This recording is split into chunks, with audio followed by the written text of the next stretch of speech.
नीतीश कुमार और भारतीय जनता पार्टी के खिलाफ आरजेडी ने बड़ी तैयारी कर ली है, जिसकी शुरुआत नेता प्रतिपक्ष तेजस्वी यादव अगले सप्ताह से करने वाले हैं। चूंकि बिहार में महागठबंधन की सरकार थी, लेकिन नीतीश कुमार एक बार फिर से पाला बदले और बिहार में एनडीए की सरकार बन गई। जो आरजेडी कल तक सत्ता में थी, आज वो विपक्ष में हो गई है। तो ऐसे में तेजस्वी यादव विपक्ष की भूमिका को मजबूती से निभाने के लिए अब बिहार भ्रमण करने के लिए निकल रहे हैं। दरअसल आपको बता दें कि नेता प्रतिपक्ष तेजस्वी यादव अगले हफ्ते से पूरे राज्य का दौरा शुरू करेंगे। शुक्रवार को सासाराम से बिहार यूपी के बॉर्डर तक कांग्रेस नेता राहुल गांधी के साथ यात्रा में शामिल होंगे। वे राहुल गांधी के साथ तकरीबन 5 घंटा का वक्त बिताएंगे और मोहनिया में साथ साथ सभा को संबोधित भी करेंगे। गुरुवार को आरजेडी ने 55 जिलाध्यक्ष और 55 जिला प्रभारियों की बैठक में उन्हें बतौर डिप्टी सीएम तेजस्वी यादव के कार्यकाल के 17 साल बनाम 17 महीने की उपलब्धि को घर घर पहुंचाने का निर्देश दिया गया है।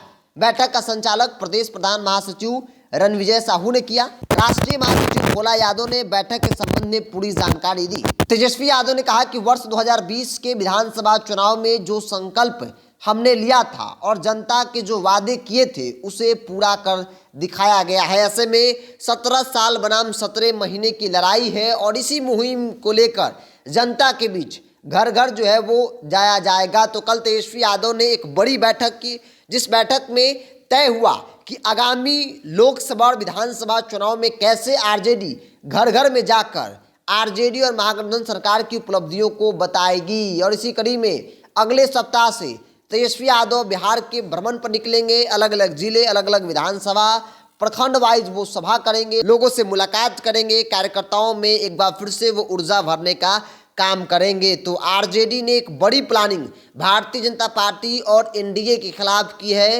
हालांकि अगर तेजस्वी यादव अपने इस मकसद में कामयाब हो जाते हैं तो एक बड़ी चुनौती इस साल होने वाले लोकसभा चुनाव में एनडीए के सामने होगी।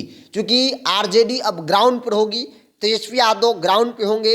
अपना जो वोट बैंक उनका है, चाहे वो एमवाई की बात कर ली जाए, तो उसे किसी तरीके से गोलबंद करने की एक चुनौती भी रही है। तो ऐसे में अगर तेजस्वी यादव ग्राउंड पर उतरते हैं, जैसे लालू प्रसाद यादव का जमाना हुआ करता था, लालू यादव खुद जाकर लोगों से मिलते थे, तो अगर उस रूप में तेजस्वी यादव अपने आप को इस बार ढालते हैं तो एक बड़ी चुनौती एनडीए सरकार के लिए हो सकती है। और इसी चुनौती को और मजबूत करने के लिए तेजस्वी यादव अपने तमाम नेताओं के साथ बैठक करते हैं और बैठक में तमाम जो बड़े नेता थे उनको जिम्मेदारी दी गई। और ऐसे में राहुल गांधी के साथ भी तेजस्वी यादव जो है वो सभा में शामिल होंगे, यात्रा में शामिल होंगे और हर एक विधानसभा सीटों पर वो प्रचार प्रसार भी अब शुरू कर देंगे। तो भारतीय जनता पार्टी और उनके सहयोगी दल जहां आप सीट समीकरण को लेकर बातचीत कर रहे हैं, तो दूसरी ओर इंडिया गठबंधन, राष्ट्रीय जनता दल, महागठबंधन के लोग अब ग्राउंड पर उतरकर काम करना भी शुरू कर रहे हैं। तो तेजस्वी यादव विपक्ष में आ गए हैं, तो ऐसे में विपक्ष की भूमिका को भी